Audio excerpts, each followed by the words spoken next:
여러분 안녕하세요, 블랙입니다. 제가 최근에 원달러 환율을 보다가 깜짝 놀랐는데요. 요 몇 달간 환율이 항상 1,400원 위에서 움직이고 있었죠. 그래서 다들 이제는 원달러 환율이 1,400원대가 정상이구나, 더 이상 아래로 떨어지기에는 어렵겠구나 이런 생각을 하고 있었습니다. 그런데 오른쪽에 찍혀 있는 숫자를 보세요. 1,399원이라고 써 있습니다. 원달러 환율이 1,440원에서 움직이고 있다가 하루 만에 이렇게 뚝 떨어진 것입니다. 그래서 무슨 일이 있었는지 한번 찾아봤습니다.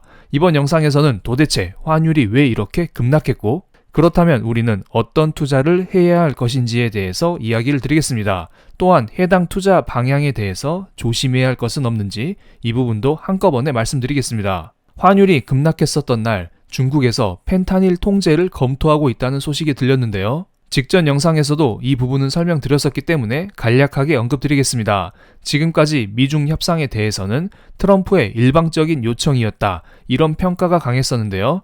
왜냐하면 트럼프가 지금까지 여러 차례 중국과 무역 협상을 진행하고 있다는 주장을 했었지만 중국에서는 이것에 대해서 가짜 뉴스라는 말을 해왔었죠. 그런데 이번에 중국에서 미국이 원하는 펜타닐 통제를 검토하고 있다는 발표를 했다는 것은 중국도 어느 정도 협상에 나서고 있다라고 보시면 됩니다. 즉, 협상이 미국만의 요청이 아니라 중국도 원하고 있다라고 보시면 됩니다. 실제로 무역 전쟁을 하게 되면 미국과 중국 모두 경제적 타격을 입을 수밖에 없기 때문에 양국 모두 이것은 원하지 않을 것으로 보입니다. 한국은 기본적으로 수출에 크게 의존하는 나라이기 때문에 이런 식으로 미중 갈등이 완화되는 조짐이 보이게 되면 글로벌 교역량이 증가하면서 한국 경제가 좋아질 것이라는 기대감이 생깁니다.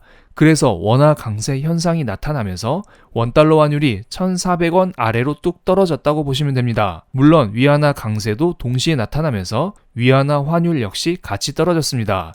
일반적으로 원화는 위안화의 프록시 통화로 알려져 있습니다. 대체 통화라는 것이죠. 중국이 금융 측면에서 닫힌 국가이기 때문에 중국에 투자하고 싶은 외국인들은 대체 자산으로서 한국에 투자를 하곤 합니다. 그래서 최근 10년간 위안화 환율과 원달러 환율을 비교해보면 쌍둥이처럼 동시에 움직이는 것을 알 수 있습니다. 파란색이 위안화 환율 차트이고요, 녹색이 원달러 환율 차트입니다. 이번 영상에서도 위안화와 원화를 섞어서 이야기를 드릴 수 있는데요. 그냥 둘은 같은 방향으로 움직이는 자산이라고 보시면 됩니다. 그렇다면 이번에는 트럼프 일기 때와 현재를 비교해 볼까요? 위안화 환율 기준으로 비교를 해보겠습니다. 제가 최근에 올려드린 저의 네이버 프리미엄 콘텐츠 글을 보면서 설명을 드릴게요. 환율 급락의 숨겨진 비밀이란 글인데요. 이렇게 쭉쭉쭉 내려보시면 위안화 환율 차트가 보입니다. 트럼프 일기 때 모습을 볼까요? 트럼프 일기 때를 보면 미중 무역 전쟁이 시작되고 거의 2년 가까이 위안화 환율 상승이 나왔었죠. 즉 위안화 약세가 나왔었습니다. 그러니까 그때 당시에는 미중 무역 전쟁이 시작된 이후 중국에서 높아진 관세율을 상쇄시키기 위해서 위안화를 인위적으로 약하게 만들면서 미국과 맞서 싸웠다고 보시면 됩니다. 그런데 아래 그림을 볼게요. 이것은 최근의 위안화 환율 차트인데요. 이번에는 과거와는 느낌이 좀 다르죠?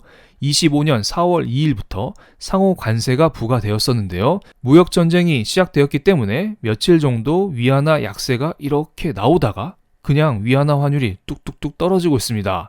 시장에서는 며칠 정도 미중 갈등이 나타나다가 서로 화해 모드로 이어지고 있다, 이렇게 해석을 하는 것 같습니다. 이번에는 파란색으로 표기된 미국의 10년물 국채금리 차트와 초록색으로 표기된 미국의 증시 차트를 동시에 비교해 보겠습니다. 이것은 최근 10년간 차트인데요. 트럼프 일기 때에는 2018년 3월 달에 무역 전쟁이 시작되었다, 이렇게 보시면 되고요. 이번에는 2025년 4월 달에 무역 전쟁이 시작되었다, 이렇게 보시면 됩니다.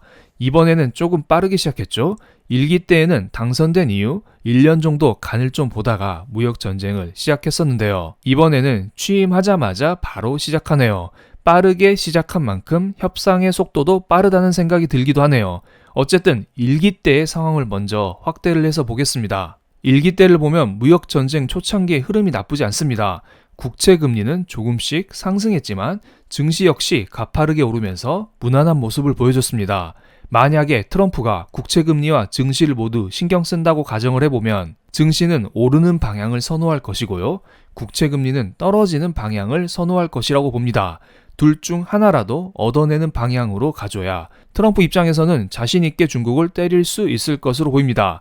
1기 때에는 이런 모습이 지속적으로 나왔습니다. 무역 전쟁 초기 때에는 국채 금리가 올랐지만 증시가 상승을 했었고요.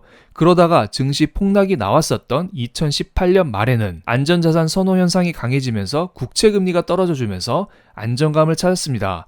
그러다가 2019년부터는 금리 인하와 함께 국채 금리는 하락하면서 증시는 폭등하는, 트럼프가 원하는 것을 모두 가져가는 그림이 그려졌습니다.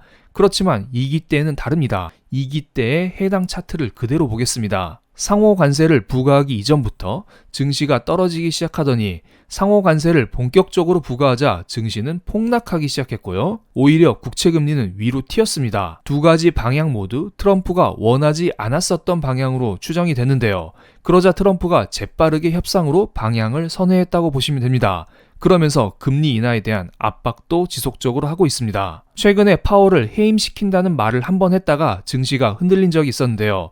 그래서 요즘에는 파월을 자른다는 말을 하지 않습니다. 5월 4일에 했었던 인터뷰 자리에서도 파월은 금리 인하를 하고 싶지 않겠지만 파월은 금리를 인하해야 한다라는 말을 반복했고요. 다만 파월을 임기 만료 전에는 해임하지 않을 것이라는 말도 첨언했습니다. 앞으로 금리 인하에 대한 압박과 미중 협상에 대한 이야기가 지속적으로 나오게 되면 달러가 당장 강세로 돌아서기에는 어려울 것으로 보입니다. 그렇다면 제가 지난 영상에서 이야기해 드린 대로 달러 약세가 조금 더 진행될 가능성을 염두하면서 투자해야 할 것으로 보입니다. 참고로 제가 몇 주 전에 올려드린 영상을 잘 보시면은 썸네일만 보면은 위기의 달러가 불탄다, 뭐 이런 모습이 그려져 있지만 실제로 영상 내용은 그렇지 않습니다. 그냥 어느 정도 일시적인 달러 약세가 나오고 신흥국 통화가 강세를 보일 수 있고 이에 맞춰서 우리는 이러이러한 자산에 투자를 해야 된다, 이런 내용으로 설명을 드렸었습니다. 어쨌든 이 영상에서 우리가 주목해야 할 자산들을 이야기해 드렸으니 이 부분도 참고해 주시면 감사하겠습니다. 또한 제가 네이버 프리미엄 컨텐츠를 통해서 매일 아침 저녁으로 구체적인 투자에 대한 부분 역시 설명드리고 있으니 관심 있으신 분들은 고정 댓글을 참고하셔서 저와 함께 해주시면 감사하겠습니다. 다만 주의해야 할 점이 하나 있습니다. 이것은 국제유가 차트인데요.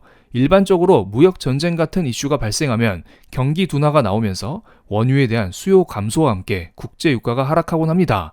그럼 산유국들은 감산 공조를 통해서 원유 가격 하락을 방어하곤 하는데요. 그런데 코로나 직전 상황을 볼까요? 이때 당시에도 무역 전쟁과 함께 국제유가가 뚝뚝 떨어지고 있었던 시기에 산유국들의 감산 공조가 실패하자 유가 급락이 나왔었거든요. 지금도 약간 비슷하게 흘러가고 있습니다. 경제가 안 좋아지니 국제유가는 쭉 내려가고 있고요.